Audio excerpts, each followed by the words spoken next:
Assalamualaikum. Perkenalkan, saya Ida Fitri Alfikaila yang bertugas jadi apa yang bisa saya bantu ya Mbak? Jadi gini Bu, saya kan memasuki usia remaja. Saya pengen tahu apa yang memproduksi terus apa yang saya jaga biar saya tetap jaga.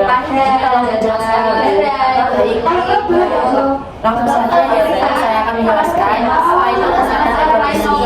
Jadi kesehatan reproduksi itu suatu keadaan fisik, mental, dan sosial yang terjadi bebas dari penyakit atau kecacatan dalam segala aspek yang berhubungan dengan sistem reproduksi, fungsi, serta prosesnya. Selanjutnya ada juga faktor-faktor yang mempengaruhi kesehatan reproduksi remaja. Yang pertama ada kebersihan organ-organ genital, yang kedua akses terhadap pendidikan, yang ketiga hubungan seksual pranikah, yang keempat penyalahgunaan nafsa, yang kelima ada juga pengaruh media sosial, yang keenam akses terhadap pelayanan kesehatan reproduksi, yang ketujuh hubungan harmonis dengan keluarga bagi yang belum nikah ya, yang kedelapan penyakit penular seksual, yang kesembilan pengetahuan, yang kesepuluh perubahan psikis.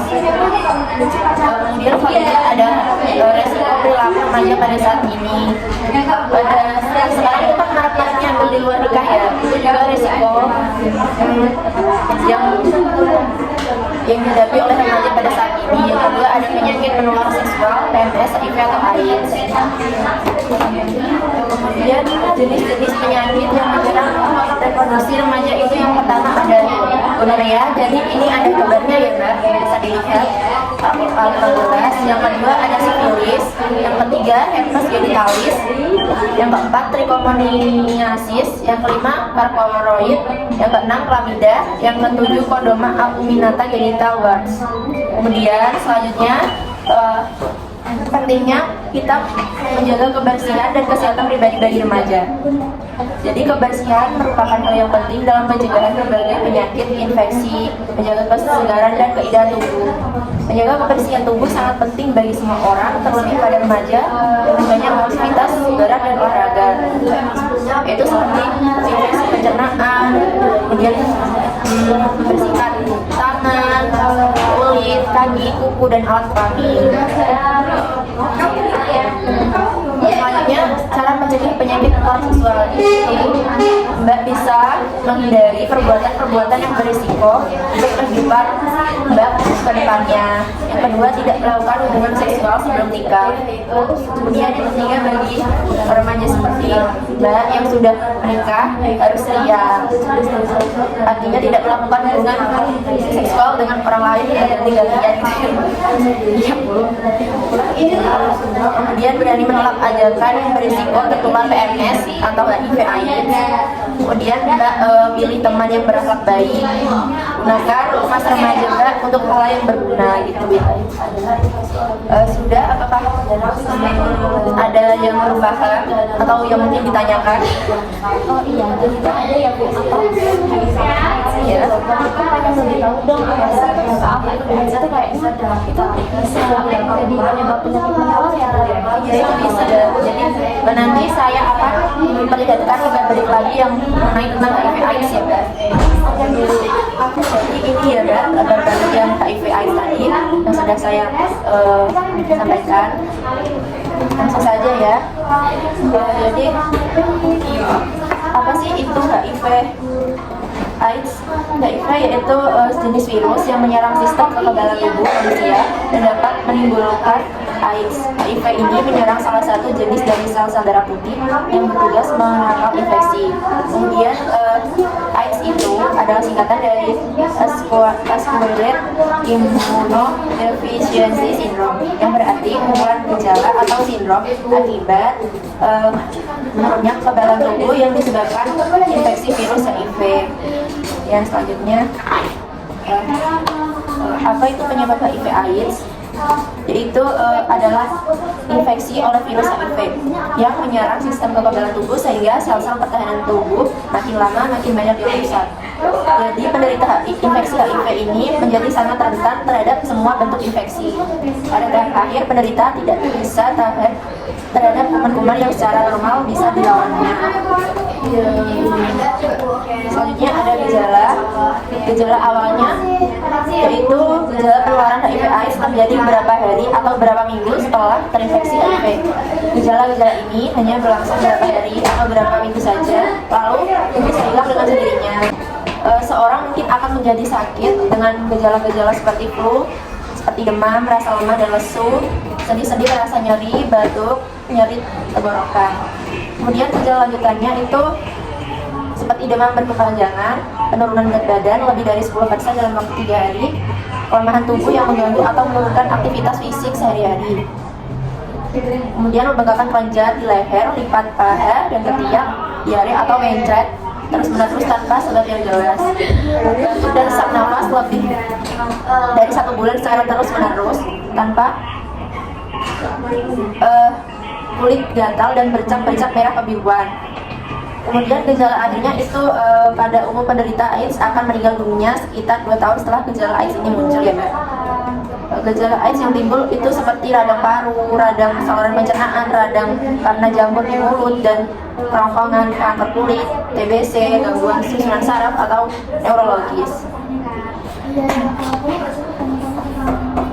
Kemudian cara penularan HIV/AIDS yaitu bisa dari hubungan seksual dengan pengidap HIV/AIDS. Kemudian ada ibu dan bayinya. Penularan ibu dan bayi ini penularan virus dari ibu hamil positif HIV kepada anaknya dapat terjadi pada 3 waktu yang berbeda, yaitu pada saat janin masih dalam kandungan melalui tali pusat, saat persalinan, dan setelah bayi lahir melalui ASI. Kemudian bisa dari darah dan produk darah yang tercemar HIV/AIDS, alat-alat untuk menolak kulit seperti alat tajam dan runcing seperti jarum, pisau, silet, membuat tato, memotong rambut dan sebagainya. Kemudian menggunakan jarum suntik secara bergantian itu bisa terjadi penularan HIV/AIDS. Selanjutnya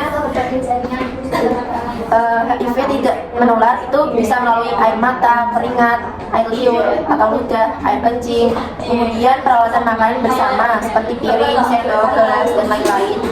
Kemudian pakaian, handuk, sapu tangan, juga ada toilet yang dipakai secara bersama-sama, menggunakan kolam renang yang sama, berpelukan, jabat tangan, gigitan nyamuk, hubungan sosial yang lain.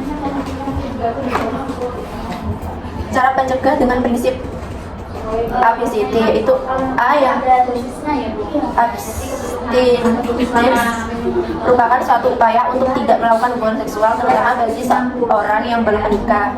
B itu be faithful merupakan suatu upaya untuk tidak berganti-ganti pasangan atau dengan kata lain menunjukkan sikap saling setia pada pasangannya. C itu kondom, lakukan hubungan seksual yang aman itu bisa menggunakan alat pelindung atau kondom.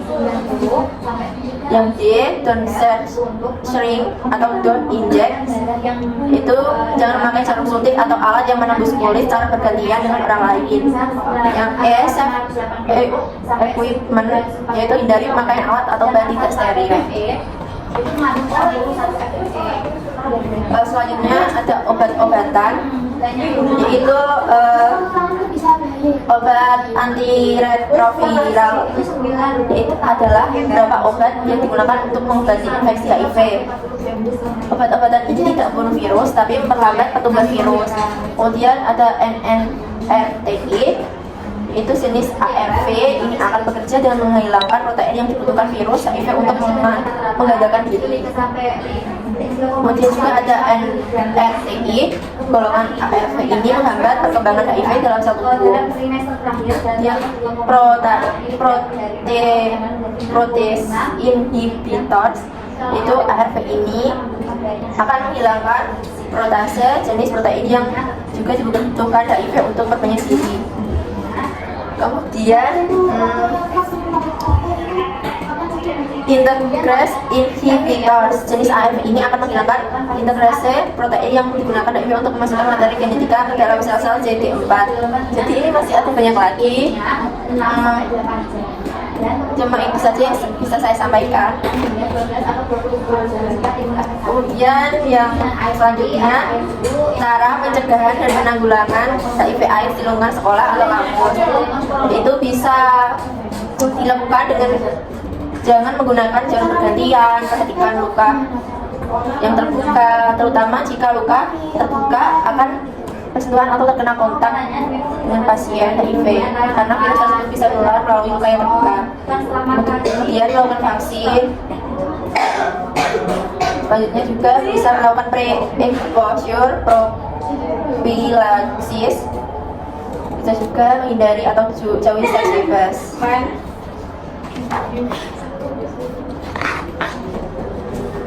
Sudah, ini yang bisa saya sampaikan. Apakah ada yang ditanyakan atau yang belum jelas? Sudah Bu, sudah cukup jelas. Suaranya pelan ya? Iya Bu. Kenapa? Ya apa Bu, saya udah lumayan mengerti kok. Kasih ya Bu atas penjelasannya. Baik, kalau begitu Assalamualaikum warahmatullahi wabarakatuh. Waalaikumsalam warahmatullahi wabarakatuh. Assalamualaikum warahmatullahi wabarakatuh. Perkenalkan, saya Bidar Triawi Kaila yang bertugas pada praktik mandiri pada hari ini. Jadi Ibu, apa yang bisa saya bantu? Jadi saya pengen tahu dong Bu, kalau yang kurang darah pada ibu hamil itu kita harus menggunakan obat apa atau tablet apa ya? Oh, itu bisa menggunakan obat FE ya Bu. Jadi kalau Ibu kekurangan kandungan FE pada ibu hamil, dapat diamati dari besar angka kesakitan dan kematian maternal, peningkatan angka kesakitan dan kematian janin, serta peningkatan risiko terjadinya berat badan lahir rendah atau BBLR. Kemudian pengertian FE itu suatu komponen dari berbagai enzim yang mempengaruhi seluruh reaksi kimia yang penting di dalam tubuh. Besi juga merupakan komponen dari hemoglobin yang memungkinkan sel darah merah membawa oksigen dan mengantarkannya ke jaringan tubuh. Penggunaan FE, tenaga besi bisa sebagai media transportasi bagi oksigen dari paru-paru ke berbagai jaringan tubuh, serta juga akan berfungsi sebagai katalis dalam proses perpindahan energi dalam sel. Kemudian kebutuhan FE selama hamil. Kebutuhan infusi pada kehamilan dengan janin tunggal 200 sampai 600 untuk memenuhi peningkatan massa sel darah merah 200 sampai 310 mg untuk janin yang bergantung pada berat lahirnya 150 sampai 200 mg untuk kehamilan eksternal, 30 sampai 110 mg untuk tali pusat dalam dan plasenta, 90 sampai 310 mg untuk meningkatkan darah yang hilang saat melahirkan. Dengan demikian, kebutuhan total zat besi pada kehamilan berkisar antara 580 sampai 1310 mg, sedangkan satu tablet FE mengandung 60 mg FE. Dibutuhkan paling sedikit 90 tablet FE untuk memenuhi kebutuhan zat besi selama hamil sampai 42 minggu setelah melahirkan. Kebutuhan FE sehari.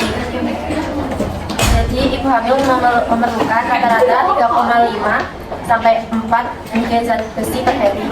Kebutuhan ini akan meningkat secara signifikan dalam trimester terakhir, yaitu dari rata-rata 2,5 mg per hari pada awal kehamilan menjadi 66 mg per hari. Selanjutnya, waktu minum tablet FE. Pemberian tablet zat besi lebih bisa ditoleransi jika dilakukan pada saat sebelum tidur malam. Pemberian zat besi harus dibagi serta dilakukan dengan interval sedikitnya 6-8 jam.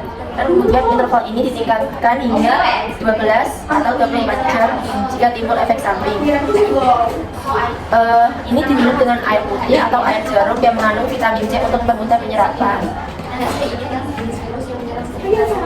Cara minum tablet FE sendiri itu diminum 3 kali sehari di antara makan. Jadi pada waktu perut kosong, bukan saat setelah makan, yang dapat menghambat penyerapan FE.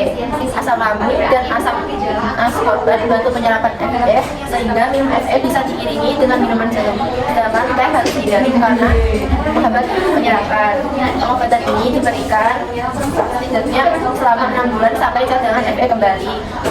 Biasanya total waktu pengobatan sampai sekitar 8 bulan. Cara penyimpanan yaitu simpan di tempat garing dan tidak terkena sinar matahari langsung atau dekat dengan sumber panas, dan setelah dibungkus harus dibuka ditutup kembali ya. Jadi efek samping takut FE itu bisa mual dan muntah, konstipasi, diare, tinja, berwarna hitam kecoklatan. Jadi makanan yang mengandung FE itu terkandung dalam protein hewani, terutama daging merah, telur, serta ikan. Selain ini zat besi juga banyak terkandung di dalam berbagai jenis kacang-kacangan seperti kacang gulai dan kacang hijau, berbagai jenis sayuran dan juga buah-buahan. Selanjutnya makanan yang membantu penyerapan FE yaitu vitamin C.